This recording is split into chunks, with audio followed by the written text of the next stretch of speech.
Bienvenidos aquí a Influyentes Lab. El día de hoy me encuentro muy contenta con un amigo mío que viene a platicarnos un poquito de su vida. Viene como representante de México de las asociaciones civiles ante la ONU y bueno, él se dedicó parte de su vida a estudiar artes plásticas ahí en el CUAT. Así es. Y bueno, has hecho muchas cosas en labor a la sociedad y hoy nos va a platicar sobre sus adversidades y desafíos que ha tenido que vivir para que el día de hoy pues nos venga a platicar un poquito de toda esa experiencia. ¿Cómo estás, Álvaro? Hola, muchas gracias, Fátima. La verdad me siento muy contento, muy feliz de poder estar aquí, compartir un poquito más de mi experiencia, historia de vida y pues de quienes han influido para poder llegar hasta acá, ¿no? Así es. Álvaro, tienes 24 años y ¿qué ha pasado durante esos 24 años? ¿Qué estudiaste? Ok, como bien lo mencionas, estudié artes plásticas, la licenciatura de artes plásticas en el CUAT de la Universidad de Guadalajara, porque me fascina el arte. Yo vi el arte como un canalizador de mis emociones. O sea, yo utilizaba el arte como un medio catártico para yo expresar lo que en su momento no alcanzaba a expresar con las palabras. Desde muy chico, ¿qué te gustaba hacer? ¿Te gustaba pintar o de qué manera expresabas ese arte? Dibujar muchísimo, me gustaba dibujar. Evidentemente inicié de inicio con garabatos y poco a poco fui perfeccionando, pero yo lo hacía siempre, era como mi mundo. O sea, yo en el momento en el que yo tocaba un lápiz, un pincel o un lienzo, yo sentía que me desconectaba de todo y estaba enfocado en lo que quería plasmar en un lienzo. Entonces yo utilicé el arte como, evidentemente sonará muy cliché, pero como muchos de los artistas más relevantes que has tenido en la historia del arte, el arte era mi medio catártico para poder expresar emociones y sentimientos, porque había cosas que yo expresaba con ello más allá de lo que podía decir con las palabras, ¿no? Entonces no sabía que tenía una enfermedad, evidentemente. No sabía que era un problema, yo pensaba que era una etapa de mi vida, pero esa etapa me duró años y era una etapa que por distintos factores que me empezaron a rodear me hacían encerrarme cada vez más en mí, o sea, en mi cuarto, en mis lienzos, en mis lápices, en mis dibujos, o sea, y era como mi forma de decirle al mundo o sea, estoy sufriendo, pero no sé cómo decirles que estoy sufriendo, porque no le puedo decir a mi papá o a mi mamá que me están haciendo bullying en la escuela, en la primaria, en la secundaria, en la preparatoria. O sea, no les puedo decir que me están molestando y era un bullying fuerte, o sea, muy cañón.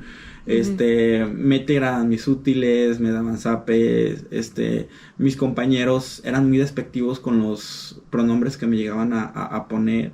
De maricón, joto, puñal y párale de contar con una y mil cosas más. O sea, en ese lapso de mi vida yo ya tenía en la preparatoria 2 intentos de suicidio y era justamente por eso, o sea, porque el arte era como el medio en el que yo decía, estoy aquí, estoy existiendo, pero no sé cómo expresar estas emociones por algo más que no sean palabras, porque siento yo que no tengo a alguien que me escuche. Creo que esa era la palabra, o sea, siento que no, o la manera de expresarlo más correctamente, siento que no tengo a alguien que me escuche y como no lo tengo, o sea, voy a hacerlo por medio de esto para ver si en algún momento alguien voltea a verme como un problema verdaderamente. ¿Y en qué momento decides pedir ayuda? Bueno, yo no quería la ayuda porque yo no sabía que tenía un problema. O sea, yo te repito, sentí que era una etapa. Practicaba ya para la preparatoria, o sea, digo, primaria y secundaria el bullying fue muy grande, fue muy agravado. Ya para ese entonces ya había pasado un episodio con mi familia muy... voy a hacer un pequeño paréntesis aquí porque es un tema un poquito delicado, evidentemente porque pues esto si lo van a ver familiares. Entonces mi familia es una familia muy amorosa, me dieron muchísimos valores, mis papás son personas muy trabajadoras, mi mamá es la mejor amiga que he tenido en el mundo, pero ellos, nadie le enseña a los papás a ser papás, ¿no? Entonces ellos me dieron el amor a su capacidad que sabían dármelo, porque mi mamá viene de una familia de campo, o sea, donde todo el tiempo es trabajo, mi papá viene de una familia donde fueron muchísimos hijos y tampoco su papá de alguna manera le dio el amor a su capacidad como él le supo guiar a todos sus hijos. Entonces cuando tienen ellos su familia, pues no saben como qué directrices darle, ¿sabes? Y menos con un loco como yo, o sea, ¿sabes? De que tiene estos problemas emocionales y de que soy muy hipersensible y de que todo es hiper, ¿no? O sea, siento que me hacen una jeta, que me tratan feo y ya se me viene el mundo abajo, ya no me quieren, o sea, no me quisieron tener. Y la realidad de las cosas es que fui el hijo más planeado de mi familia, pero fui el más jodidito. O sea, y en raíz de esto, o sea, cierro ese paréntesis porque pasaron circunstancias en situaciones que pueden pasar en cualquier núcleo familiar, como lo fue el abuso sexual. Te lo digo en cifras y estadísticas, México es el país número 1 en temas de abuso sexual de menores. Eso lo supe por una amiga que tengo que quiero muchísimo, que tiene una asociación que trabaja con niños abusados sexualmente. Yo cuando platicaba con ella le platicaba esta historia y me decía, es que no es nada, ya es tan común verlo o escucharlo que ya pareciera normalizarlo, y más en México. Por eso somos el país número 1 en temas de abuso sexual de menores, ¿no? Y yo le decía, no manches, es que sí es cierto. O sea, yo le platico a alguien o de este tema y ya no es como de wow, o sea, es como de o a mí me pasó o yo conozco a alguien que le pasó. Qué cañón. Sí, así literal, ¿no? Entonces pasa esta situación y si yo me pongo en el lugar de mis papás, si yo fuera mis papás, o sea, como de ¿qué hago? O sea, ¿de qué manera lo trato? O sea, ¿cómo trato lo que está pasando con mi hijo y cómo se lo expreso a mi familia? O sea, ¿cómo le digo a mi familia que mi hijo fue abusado sexualmente? Toco ese tema muy delicado porque fue un revuelo en la familia. Hubo muchísimos temas de debate de en que si decía la verdad porque era un niño y si no decía la verdad. O sea, entre si el familiar, porque pues el familiar también se defiende, ¿sabes? O sea, evidentemente nadie le gusta quedar como el victimario. O sea, todos quieren ser víctima, pero no victimarios. Entonces, estaba un debate bien cañón. Esa etapa es de las más oscuras que recuerdo de mi vida porque fue cuando yo expreso lo que había pasado conmigo, se rompe un lazo familiar, ¿no? O sea, yo ya me quedé con el chip de yo no puedo confiar en mi papá, ya no puedo confiar en mi mamá, ya no puedo confiar en mi familia. Y no porque fueran malos, lo repito, sino porque no supieron, o yo sentí que no supieron ya la situación. Pero es que también, si lo pongo en perspectiva, o sea, vuelvo a lo mismo, ¿con quién te vas? ¿Con el hijo que es un niño y que te está expresando el abuso? ¿O con toda tu familia que se te viene encima porque están debatiendo si está diciendo la verdad o no? Porque pues siempre se pone en duda lo que dice un niño, ¿no? Y porque también es bien difícil para el niño expresar lo que sucedió. Sí, claro. O sea, ¿de qué manera? Yo también. O sea, yo tenía 6, 7 años cuando lo dije. Entonces, ha de haber pasado, ¿qué te gusta? 4 o 5 años cuando sucede. Y yo me acuerdo que nada más decía, me tocó. Y justamente como lo mencionas, o sea, ¿de qué manera un niño sabe? Porque yo sabía que estaba mal, porque en el catecismo a mí me decían que estaba mal. Porque mi mamá en algún momento me dijo que estaba mal, que no pude estar jugando ciertos juegos con mis amigos. Y no porque yo tuviera el morbo de hacerlo, sino porque yo no sabía que estaba mal, ¿sabes? O sea, hasta que no me dijeron está mal, es cuando yo percibí que estaba mal y porque no me sentía cómodo. Entonces, ¿cómo expresas la incomodidad o el sentimiento de coraje interno que te suceden tal o cual circunstancias en tu vida, como lo es un abuso, ¿no? Y no fue uno, posteriormente fue con una persona, porque ahí te va. Platico esto porque fue como lo que me hizo separarme de mi familia, que era lo más importante en su momento, ¿no? Entre el tema del bullying, pasa esto del abuso, entre el tema del bullying en la escuela, eso fue cuando iba en el kinder, entre el tema de la escuela y mi papá, pues te digo que mi papá pues viene de un rancho, pues tienen la idea de que todos mis hijos tienen que ser machos, hombres, tienen que imponerse, etcétera, ¿no? Tienen que saber arar. Tienen que saber arar, Yo superar, pero no necesariamente eso. Y pues yo pues, soy gay. O sea, no es un tema que ponga el debate el día de hoy, ni tampoco es relevante para mi causa. Pero en ese momento sí lo fue para mi vida. Porque me dolió muchísimo aceptarlo. Y más en una familia con ese núcleo familiar. Era como de, nunca les voy a decir. No se tienen que enterar. Porque me duele. Porque parecería que tengo un problema. Porque mi familia es muy católica. Entonces todo el tiempo me dicen que esto es pecado, que me voy al infierno, bla bla bla. Entonces de entrada yo ya sentía que era un pecador de nacimiento y que tenía algo que no iba a cambiar y que nunca lo iba a poder expresar. Y cuando entro a la escuela pues empieza a notar un poquito más esta parte. Cuando se empieza a notar esta parte un poco más, es cuando empiezo con el tema del bullying, muy cañón, y yo sentí que la única persona a la que le pueda contar estas cosas era o mi mamá o mi papá, porque en su momento mi papá era mi superhéroe. Entonces le menciono esto y pues de que no del tema de mi sexualidad, sino de que me están molestando en la escuela, porque no sabía cómo decirle de otra manera. No le dije me están pegando, me están desacomodando mis útiles, o sea, me llaman maricón o tal, por cual forma. Era de llegué, el primer día de escuela fue el primer día de escuela, y le dije, oye, es que está pasando esto y me están molestando y me siento muy mal, y me solté llorando. Más allá de que yo sentí que mi papá me iba a abrazar, iba a hablar con la gente de la escuela, mi papá me agarró, se quitó el fajo y me dio una friega y me dijo, si en la escuela te pegan, yo te voy a pegar más fuerte, porque tienes que aprender a defenderte. Y aquí hago como un pequeño hincapié porque mi papá no es malo. O sea, mi papá nunca fue malo. Fue la educación que Fue la educación que él tuvo. Justamente después ya hablando con él me dijo, mi papá me educó así. O sea, mi papá era de muy mano dura. Entonces mi papá me decía que la manera de enfrentarme entre la vida era primero enfrentarme con él en la casa, ¿sabes? Entonces ahí fue cuando me explotó todo. Fue como de, pues no manches, o sea, ¿cómo le puedo exigir algo que él no tuvo, ¿sabes? El día de hoy lo entiendo, pero en ese momento... Y lo entendiste porque llegaste a estos grupos de autoayuda. Pero cuando llego justamente a estos grupos de autoayuda, yo toda esta parte la tenía bloqueada. O sea, no la tenía muy clara. Solo sabía que odiaba a mi papá, que odiaba a mi mamá, que odiaba todo lo que me rodeaba. Yo sentía que todo el mundo estaba en mi contra.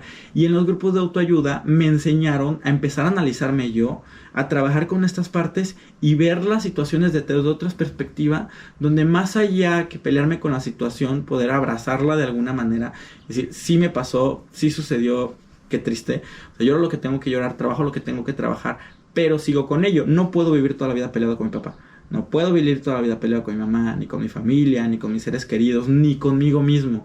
Más allá de un tema externo de perdonar a la gente, es un tema de perdonarme a mí, porque hay circunstancias, situaciones en las cuales yo no pude cambiar nada y así fue. O sea, yo también estoy loco, o sea, yo también tengo, hipersensibilizo muchas cosas, entonces lo más seguro es que no haya sido tan grave como yo lo planteé en mi vida, pero en ese momento, pues era un niño, nadie me enseñó a manejar mis emociones, que eso creo que es muy importante, que se debe de tratar, sobre todo en las escuelas o el medio educativo de México, porque muchas de las veces llevan a tratar el bullying como si fueran simple juego de niños. Y para mí nunca fue un juego de niños. O sea, yo ya tenía 10 años y yo ya estaba acariciando la idea de un suicidio, porque no me sentía cómodo en mi casa, no me sentía cómodo en la escuela, y que eran los dos espacios más importantes que yo tenía en mi vida. Entonces, yo ya no dormía en las noches, tenía 10 años y yo ya tenía que estar medicado para poder dormir, porque no podía dormir de la ansiedad, de la frustración que me generaba el hecho de poder tener que levantarme el siguiente día para ir a la escuela con mis abusadores. O sea, porque no nada más fue abuso físico y psicológico, llegó a ser abuso sexual de parte de mis compañeros de la escuela. Entonces, y nunca lo dije. O sea, como te digo, que pasa estas circunstancias y nadie me enseñó a mí a trabajar mis emociones. Entonces me las empecé a comer. Pasa una situación de que mi mamá empieza a ver que yo me retraigo muchísimo, y en su afán de querer ayudarme a poder rescatar a su hijo, te digo, o sea, no mi mamá, mi papá también, porque te digo, en algún punto ellos, pues nadie les enseñó a ser papás, pero no dejan de amar a sus hijos. Entonces buscaron alternativas para que yo estuviera bien. Me metieron a grupos de la iglesia, retiros espirituales, de que la cruz de no sé qué, y que el retiro de no sé qué, que las Pascuas, whatever, ¿no? Y a mí, más allá de ponerme bien, era como, me sentía frustrado porque en estos grupos me decían que pues yo vivía en pecado porque pues era gay, y que no iba a tener un lugar en el cielo y un montón de cosas así, ¿no? ¿Y en qué momento tus papás se dieron cuenta que existía esta otra alternativa para ti? No fue mis papás como tal. Primero mi mamá mis papás tenían un puesto de frutas y verduras. Entonces mi mamá pues le encanta el chisme, como a mí. Entonces siempre llegaban a platicarle cosas y un día se enteró de una amiga que tenía en común y esta amiga le dice, oye, mira, es que hay unos retiros que se llaman Cuarto y Quinto Paso, y van a San Juan y está padrísimo. Y mi mamá le empieza a platicar porque ya le estaba platicando a sus amigas de que tenía un hijo que tenía un problema porque se empezaba a cortar. Yo por eso entonces me empecé a cortar como una alternativa porque más allá porque me encantaba el dolor, era como una manera, yo me cortaba como para decirle a mis papás que tenía un problema porque no funcionaba muy bien el arte. O sea, como que el hecho de que dibujar y pintar a gente decapitada y escenas de muertos y todo, porque de alguna manera yo quería expresar el sentimiento de suicida que yo tenía, no funcionaba. Entonces me cortaba las manos para decirles de alguna manera, aquí estoy. O sea, y eso es real. Probablemente hay personas que lo hacen por otro motivo, pero yo lo hacía por ese específico. Mi mamá le empieza a platicar a sus amigas, una amiga le cuenta esto, me llevan y viví mi primera experiencia relacionada con una terapéutica de autoayuda, que fueron por medio de una experiencia de Cuarto Quinto Paso. Después de esa experiencia empecé a ir a grupos de estas mismas dinámicas de Cuarto y Quinto Paso y empecé a conocer la dinámica de las agrupaciones de autoayuda, de los 12 pasos, etcétera, ¿no? Pasa el tiempo, dejo estas agrupaciones y un amigo me sigo cortando y empiezo a tener estos episodios de ansiedad, de retraerme, empieza a ser mucho más notorio, me dejo de bañar, me empiezo a encerrar por días y semanas en mi cuarto. Una depresión total. Depresión, sí, o sea, no había otra palabra, depresión, pero pues yo no quería llamarlo como tal porque se escuchaba muy feo. Yo sentía que era una etapa, y mi mamá decía que era una etapa, y mi papá también decía que era una etapa, o sea, todos decían que era una etapa, pero yo estaba más que seguro que esa etapa la iba a terminar. O sea, yo ya estaba planeando cómo quitarme la vida. Entonces, él me lleva por primera vez a una agrupación a Totonilco, a mi madrina Miri. Y el grupo, me acuerdo que la primera vez que yo entré, todos me recibieron con una sonrisa. Yo ya estaba con un pedo existencial horrible, yo ya no quería vivir, yo decía, o sea, ya tarde que temprano yo ya voy a planear mi suicidio tal cual. Entonces, pues yo sentía que no perdía nada en ir y aplastarme en un lugar más y ver otra alternativa de todas las que yo sentía que ya había probado. Y todos me reciben con una sonrisa y empiezo a escuchar a una persona que está hablando de su dolor dentro de la terapéutica en el grupo y empezó a platicar casualmente muchas circunstancias y situaciones que yo había vivido, pero les empieza a dar un nombre y les empieza a expresar. Entonces yo nunca las había podido expresar ni se les había dado un nombre. En algún punto antes de esto, te estoy hablando de 2 o 3 años antes de esto en la secundaria, lo quise hablar por primera vez, y fue la primera vez que yo lo hablé con alguien, con unas amigas que yo sentía que eran muy mis amigas, y estas amigas se lo contaron a sus novios, y estos novios se lo contaron a mi abusador, y esta persona me reclamó. Entonces llegó un punto inclusive en el que estas amigas me dicen, es que no te creemos que esta persona haya abusado de ti, porque nosotros lo conocemos y tú ya estás grande como para decidir si quieres o no quieres algo. O sea, prácticamente me dijeron que el hecho de que hubieran abusado de mí era mi culpa, ¿sabes? Y dije, jamás le volveré a decir a nadie. Entonces, el grupo fue el primer lugar en donde, o esta comunidad fue el primer lugar seguro en el cual no me juzgaron, no me criticaron y me ayudaron, por medio de su experiencia, a poder salir adelante. ¿Y en qué momento, Álvaro, entonces nació en ti ese sueño de estar en las Naciones Unidas? Porque empiezo a vivir una crisis en mi familia, se quedan sin ni un peso, llega un momento en el que ya llego a estar en las calles, por un lapso muy corto de tiempo, pero llego a estar en las calles, y para esto yo ya había expresado a mi madrina Miri que yo quería estudiar, y ella me ayudó por medio del grupo para poder estudiar en Guadalajara, ¿no? En ese tiempo pues pasa el tema de lo de la calle, y posteriormente mi madrina María Elena es la que me recoge y me recibe en su casa, y es de la que me empieza a ayudar a salir adelante. Es donde me empiezo a dar cuenta de la problemática empiezo a visualizar ya como una problemática personal mía, pero una problemática en común. Durante este lapso es cuando Malala Yousafzai recibe el Premio Nobel de la Paz, y se convierte en la persona más joven en recibir el Premio Nobel. y yo ya empezaba dentro de la casa hogar a convertirme o a trabajar como portavoz de la casa y de la comunidad para hacer causas sociales y benéficas para la comunidad, como en su momento fue una subasta de arte.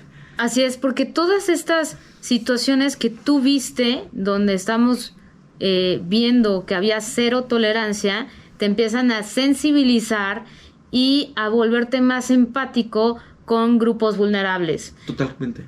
Y te metiste de lleno con estos grupos de autoayuda a hacer más labor altruista. Claro, porque de alguna manera la base esencial de todo era, te vas a ayudar ayudando a otros. Entonces, lo que yo hacía por otros era mi manera de terapia hasta el día de hoy para yo poder trabajar en mí y conocerme más, ¿sabes? Entonces, esta dinámica de ayudarme ayudando a otros, la empiezo a ver más allá porque digo, o sea, sí está padrísimo ayudarnos entre nosotros, pero necesitamos varo. O sea, honestamente, la renta no se paga sola. Empezamos a tener el tema de la casa hogar, que donde yo vivía, que se debía un montón de rentas. Empiezan a ver algunos de los líderes. Éramos todos, o sea, la mayoría éramos menores o gente que estaba estudiando, que algunos no puedan trabajar. O sea, porque siempre en las casas hogares, pues es un tema de puras fichitas. O sea, no estamos ahí como que licenciados, abogados. Estamos gente que venimos de la calle, gente que viene del alcohol, venimos del alcohol, de las drogas, de la prostitución, y casualmente esas personas que yo en otras circunstancias de vida hubiera etiquetado y segregado, fueron las que me salvaron la vida y las que me dieron una perspectiva de cómo estaba la situación real y me sensibilizaron para yo poder sensibilizar a alguien más. Tu vida cambió. Totalmente. O sea, mi vida, yo te quisiera decir que un giro de 360 grados, pero fueron un friego de giros. O sea, muchísimos, de todo, desde la manera en la que estoy estudiando, la manera en la que estoy tratando a otra persona, la manera en la que expreso mi sexualidad, la manera en la que hablo, en la que me paro, en la que comunico, la manera en la que pienso, la manera en la que expreso y trabajo mis emociones, mis parejas, o sea, todo, absolutamente todo, para poder justamente llevar la causa o las causas a otro nivel. ¿Y cómo fue también que llegaste a Naciones Unidas? Porque primero tuviste el sueño y después ¿cómo fue que te buscan o cómo fue que se hizo esta relación, este lazo? Ok, mira, justamente ahí vuelvo al tema de Malala, porque cuando pasa todo esto, conozco la historia de Malala, o sea, sí fue, digo, yo estoy consciente que algún día voy a colaborar con ella y probablemente algún día lo escuche, pero esta es mi siguiente meta de vida. Pero cuando la escucho, yo tenía la misma edad de Malala. Entonces yo dije, yo algún día quiero ser como ella. O sea, empecé a tener figuras que se convertían en portavoz de los derechos humanos o de circunstancias alternas que habían pasado. Y yo empecé a analizar mi vida y dije, pues es que yo tampoco no la tuve fácil. O sea, yo también, o sea, no vivía en un lugar como Palestina, evidentemente, o en un grupo de guerra, pero pues sí vengo de una comunidad vulnerable, sí vengo de carencias, vengo de abuso, vengo de un país, de situaciones de un país donde evidentemente el tema de la pobreza extrema es un rollo que sigue sucediendo y que nadie quiere tocar, el alcohol, el narcotráfico, la comunidad en la que estoy, temas de derechos humanos, de segregación, etcétera, etcétera, etcétera. O sea, prácticamente yo decía, pues yo lo viví casi todo. Entonces, de esas situaciones que yo viví y de las que estoy viviendo con mis compañeros y teniendo contacto directo con sus vidas, o sea, sé que hay un problema y sé que se tiene que hablar. Entonces, empiezo a tomar estas figuras y este tema de liderazgo, empiezo a investigarla y vi un discurso de ella que creo que es de los más famosos, y si no lo conocen lo pueden ver en internet, antes de ganar el premio Nobel, cuando Malala tiene su participación en las Naciones Unidas, ¿no? Y ella tiene una frase, probablemente no la diga correctamente, pero ella dice algo así como de cuando me quisieron matar, o sea, mataron el miedo, el dolor, pero resurgió la resiliencia, etcétera, ¿no? Y yo decía, no manches, o sea, yo quiero tener el día de mañana más que el espacio, o sea, la capacidad. El espíritu, justo. Quiero tener el espíritu para poder llevar mi causa a ese nivel y poder darle voz a quienes nunca creyeron haberla tenido. Cuando empiezo a trabajar esto es justamente cuando llega la pandemia, cuando iniciamos el movimiento de Brigada 12. Brigada 12 lo empiezo a abanderar como una causa de la mano de mi madrina Nena, de mi padrino Alejandro como guías y de mi amiga Miriam Paulina Lamas. Y esta la consolidamos como una asociación. Empieza a crecer el tema por medio de mi padrino anual y la comunidad vikingos, y se empieza a hacer un tema nacional y hasta global. Y yo me empiezo a dar la tarea de visibilizarlo, o sea, de trabajarlo ya como una asociación, a hacer vinculaciones, a entrar a foros, espacios como Quibernos, de Grupos Salinas, etcétera. En esos lugares, en esos espacios, es cuando me empiezo a relacionar. Por ejemplo, una vez, y creo que esto fue el parteaguas de muchas cosas, porque yo estaba, por ejemplo, en la primera vez que ingresé a Quibernos de Grupos Salinas, estaba en el Hotel Pedregal en Ciudad de México.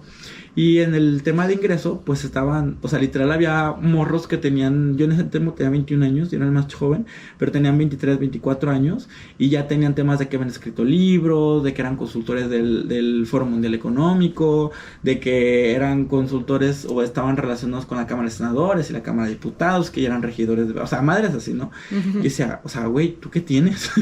Una casa llena de locos, o sea, y ya, o sea, si acaso brigada, pero brigada como tal seguía siendo un movimiento, no era más allá, ¿sabes? Entonces, ese mismo lo platico porque le marqué ese día a mi madrina nena llorando y le dije, es que me siento, perdón por la palabra, pero literal le dije, me siento pendejo, o sea, me siento muy, muy estúpido. Inferior, totalmente, o sea, ¿qué tengo yo? Ni siquiera he salido la licenciatura porque no he tenido tiempo, me la he pasado justamente en esto que te digo, los eventos, eso, porque ahí te va, y abro paréntesis aquí porque eso es muy, creo que es muy relevante. Muchas de las veces el llevar una causa te hace sacrificar otras cosas. Y una de ellas, por ejemplo, para mí ha sido el estudio, porque todavía no salió mi licenciatura.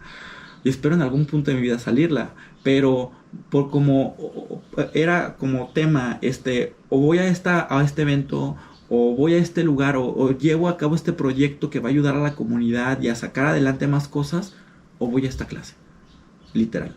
O voy a este evento donde se va a presentar Julano, que quiero relacionarme con él y quiero abordarlo, o tomo este examen. Así, literal. Entonces me empezó a trazar, ¿no? Estoy ahí y empieza a pasar estas circunstancias, estas situaciones. Y pues me veía inferior y ella, me acuerdo sus palabras, porque le dije, me siento pendejo, y ella se empezó a reír y me dijo, es que estás pendejo. O sea, pero yo me sentí mal en ese momento, pero me dijo, no, a ver, Álvaro, no me malentiendas. O sea, el hecho que te diga que estás pendejo es para que aceptes tu situación, no para que te quedes conforme con ella, sino para que sepas que tienes que trabajar para superarte y trabajar más allá de eso. Entonces estás pendejo, acéptate pendejo, pero acepta también que tienes muchas oportunidades y esta es una oportunidad, porque ahí te va, tú no tendrás los títulos, no tendrás las relaciones que tú quieras, etcétera, pero tienes algo muy valioso que es tu experiencia y la experiencia de un montón de gente que ha salido de rollos que nadie se imaginaría que nunca salieran y el día de hoy están haciendo algo por ellos y por alguien más. Y eso es Brigada 12. Entonces, cuando empecé a abanderar mi causa con las historias, es cuando me di cuenta de lo que te platicaba de figuras como Malala. O sea, ella en ningún momento hablaba de temas de que fuera o estuvieras la licenciada o la doctora, pues era una niña, ¿no? Pero ella hablaba su historia y la realidad que estaba viviendo toda su comunidad. Palestina. Sí. Entonces yo empiezo a trabajar y a hablar mi historia y la historia y la realidad de toda mi comunidad, de toda mi gente, de la gente con la que estaba viviendo, sobreviviendo y que me está ayudando a salir adelante y que ayudaban a otros seres humanos a salir adelante. Pero claro, que necesitaban otras oportunidades de vida. Entonces, cuando empecé a platicar esto en ese tipo de espacios, o sea, ya no era el joven que decía, no, que hay tantos jóvenes que están sufriendo de alcoholismo y drogadicción, o que, porque pues es la realidad, o sea, la mayoría se van por estadísticas, ¿no? Yo les decía, yo tengo amigos que han trabajado, colaborado con el narcotráfico. O sea, yo tengo un compañerito que tiene 8 años y es adicto a la cocaína, al cristal. O sea, tengo una compañerita que se acaban de sacar de un bule, literalmente, de la prostitución de trata de blancas, y tiene 12, 13 años. O sea, es una clínica de menores. O sea, empezaba a platicar esas historias y era como el giro total de, o sea, güey, sí existen las estadísticas, rato real, hay al año en México más de 500,000 jóvenes son reclutados por el narcotráfico. Y el tema del suicidio es es la segunda causa de muerte en México y uno de los primeros países en México a nivel mundial, el tema del suicidio. Entonces empiezo, más allá de hablar de las estadísticas, empiezo a hablar de la realidad mía y de mis compañeros y decir, o sea, sí son estas estadísticas, pero yo convivo con tantas personas que pasaron por esto. Y es cuando le empiezo a dar la vuelta al asunto.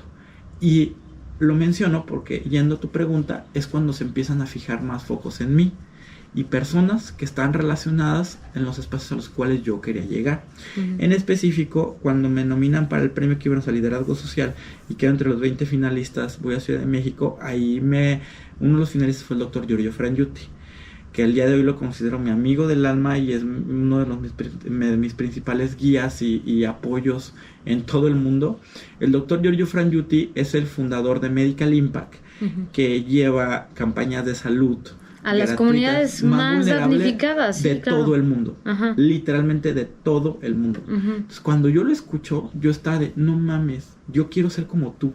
O sea, y cuando hablo de esto, o sea, porque nos dieron una oportunidad de presentar un pitch de nuestra causa, y yo platiqué mi historia de vida, y al final de mi pitch me acerca, me abraza y me dice, güey, tu pitch estuvo en, no mames. O sea, estaba hasta la madre, literal, de escuchar tantas cosas que era como de yo tengo tantos premios y todo, pero tú me tocaste una fibra sensible humana, porque fue como si algo como lo que te pasó a ti me pudiera pasar a mí, o le está pasando a mi vecino, o a mi hermano, o a mi amigo.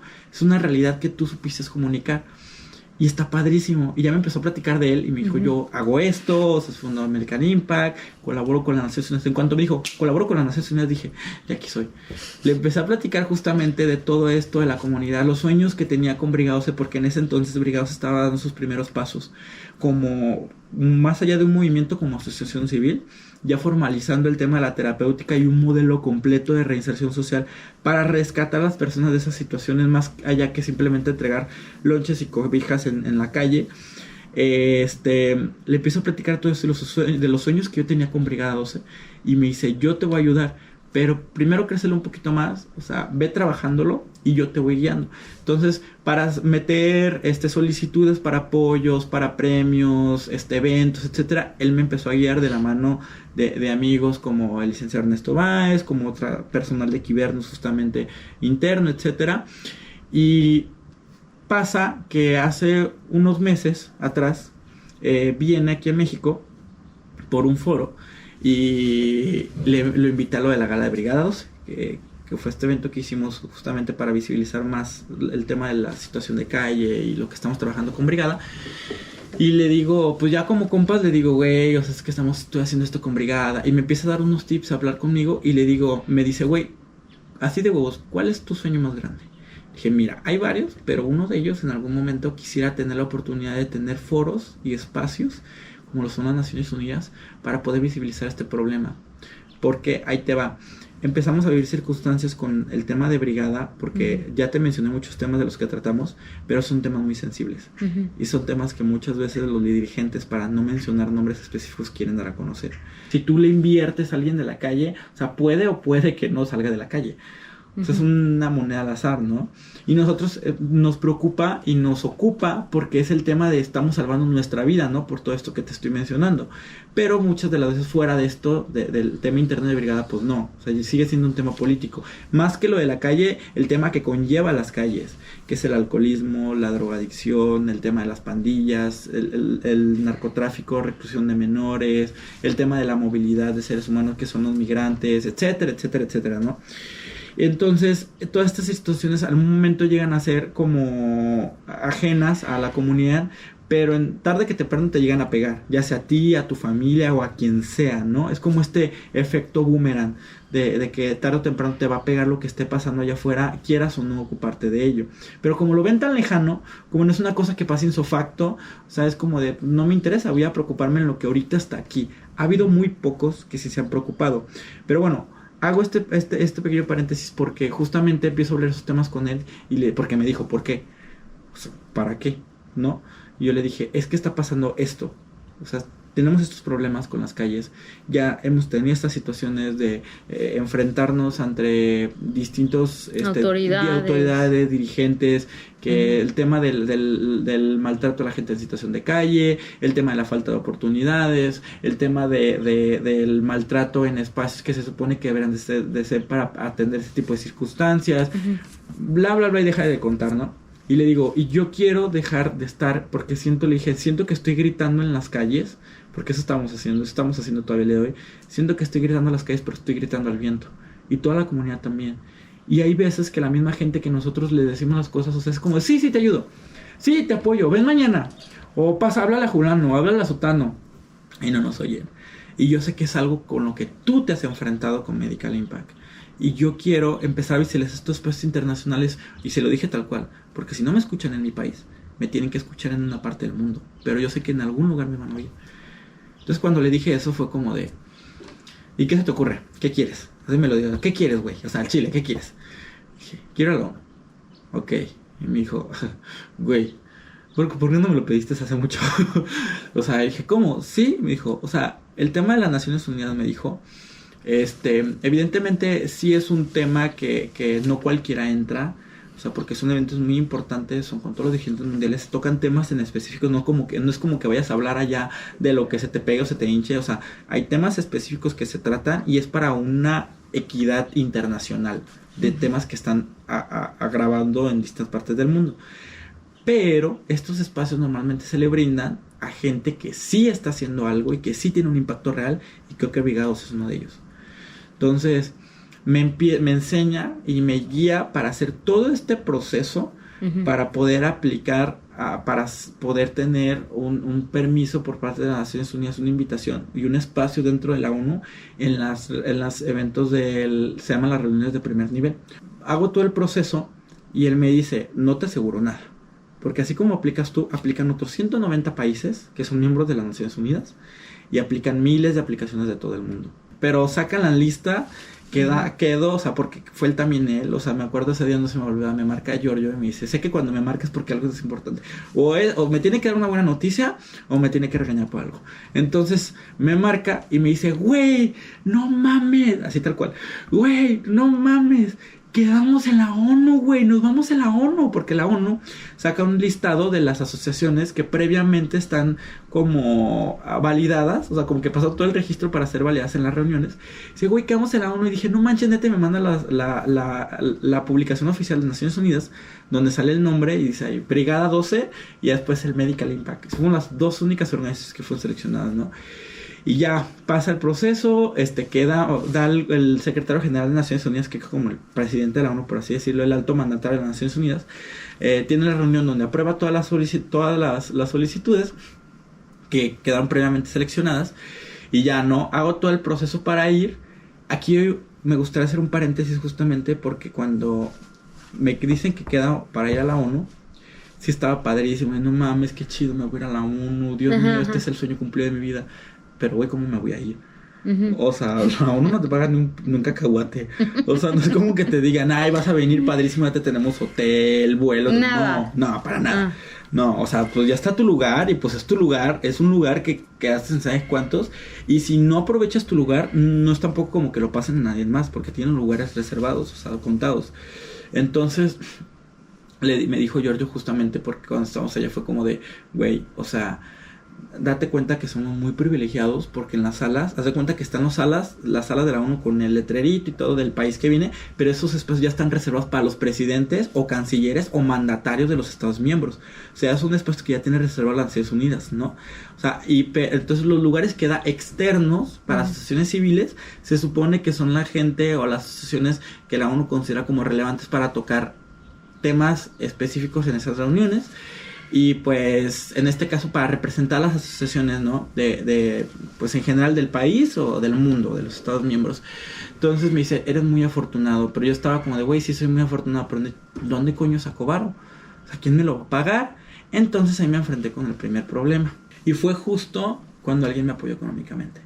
Cuando empecé a tocar puertas de aliados, como lo fue el regidor José Miguel Santos, gobierno de Zapopan como tal, me dijo, ok, yo te apoyo, pero tienes que pasar el proceso tal cual, como un trámite de gobierno, ¿no? Y dije, sí, pero afortunadamente estos aliados que fuimos trabajando, que fui trabajando de la mano de Brigada todo este tiempo, el mismo regidor me vinculó con Fernando Santibáñez, con gobierno del estado, y el secretario Esquer, son los que literalmente me dicen, yo te apoyo, ¿cuánto necesitas? Así tal cual, ¿no? Pero como es trámite del gobierno, tarda un poquito. Entonces, como tarda un poquito, prácticamente sí tenía el viaje cubierto, pero tenía que pagar de ya. Y literalmente es el evento más importante del mundo en las Naciones Unidas. Nueva York está al tope. Y coincidió con la Fashion Week de Nueva York. Entonces no había lugar. sea, los hoteles estaban full, no había espacios. Dije, Dios mío, ya me cargó, yo no quiero llegar allá a dormir en la calle, no puedo, o sea, muchos temas, ¿no? Allá cuando estoy allá, justamente de Quibernos, aquí es donde vuelvo a mencionar la importancia de tener estas relaciones, estas amistades y cuidarlas con el tiempo, porque Quibernos me dice una persona de, oye, ¿con esa Julanita que trabaja en el consulado de México en Estados Unidos? No, sí, y me marca y le digo, amigo, ¿cómo estás? Ya me conocía, ya me ubicaba perfectamente. Entonces le platico lo que está pasando y ella me vinculó con el consulado de Nueva York, específicamente con el subcónsul José Aguas, que yo le decía Consulito, un amor de persona.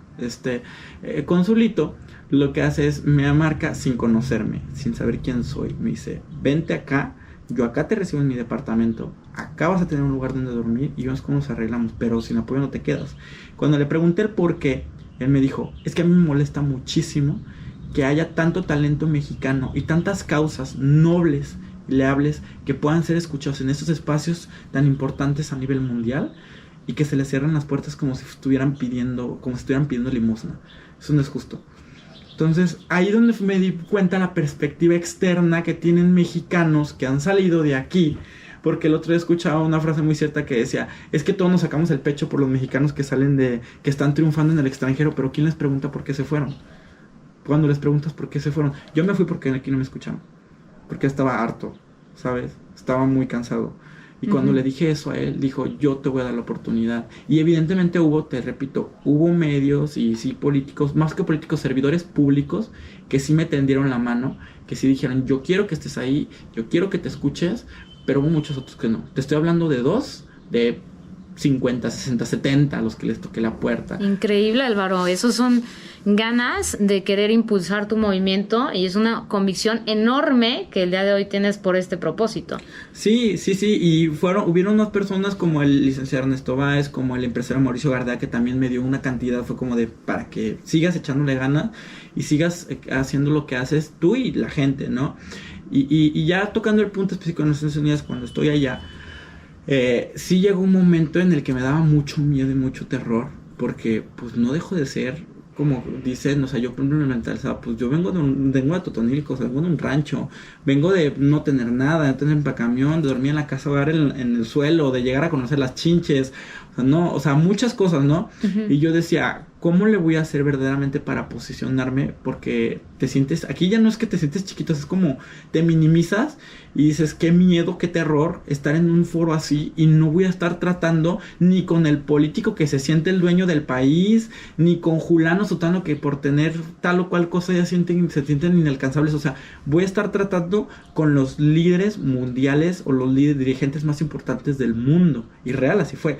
Entonces, cuando estaba pasando esto, me acuerdo que entro a ONU, o sea, te digo, empiezo a llorar como perra pateada de que no manches, o sea, ya estoy aquí, sí lo logré, está padrísimo, pero más allá, después me llegó como el golpe de realidad de decir, güey, o sea, sí estás aquí, pero ¿por qué estás aquí?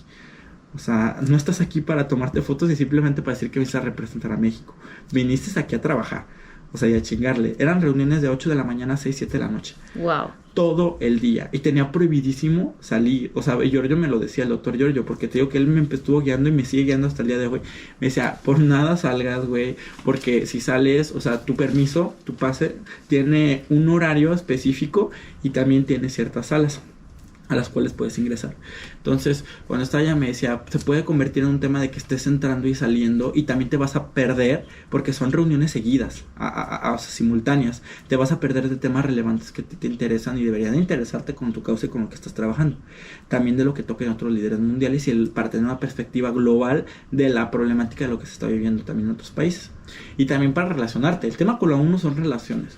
Claro. O sea, estaba parado así, que ay, eso fue lo mejor que me pudo haber pasado.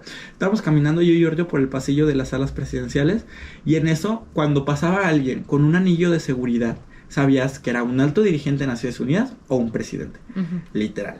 Entonces, iba pasando uno en específico, ya habíamos ubicado varios, ¿no? De que nos acercamos y con algunos sí era con temas de tratar, ejemplo, con un alto dirigente de, hoy es tema de migración, hoy es temas de cómo está el tema de las sustancias ilícitas en tu país, o así, ¿no? O sea, cosillas que a nosotros nos interesaban, a Giorgio con temas de salud y a mí con temas de situación de pobreza extrema o sustancias ilícitas, etcétera, ¿no?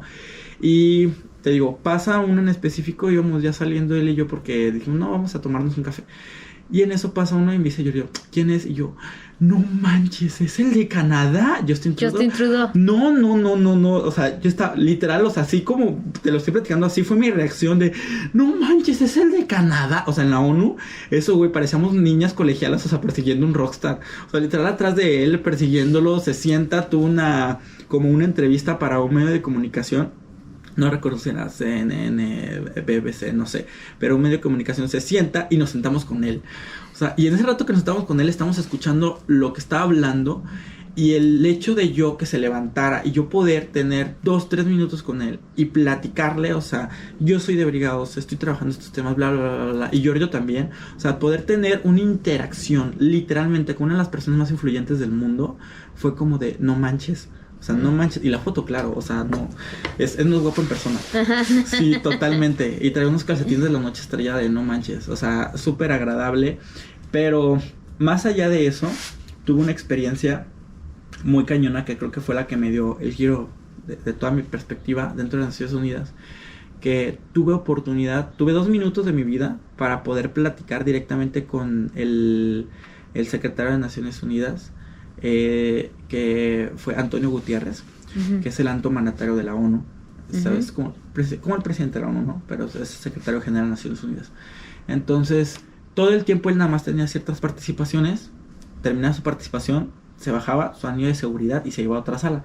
Y así, ¿no? Porque literalmente real yo lo consideraría la persona más influyente del mundo. Porque es el que reúne a los altos mandatarios más importantes para tomar las decisiones en Naciones Unidas, ¿no? Entonces yo dije, yo tengo que hablar con él. No sé qué tengo que hacer, pero tengo que hablar con él.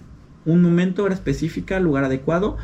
Agarro un chingo de huevos y digo, voy a ir, voy a hablar.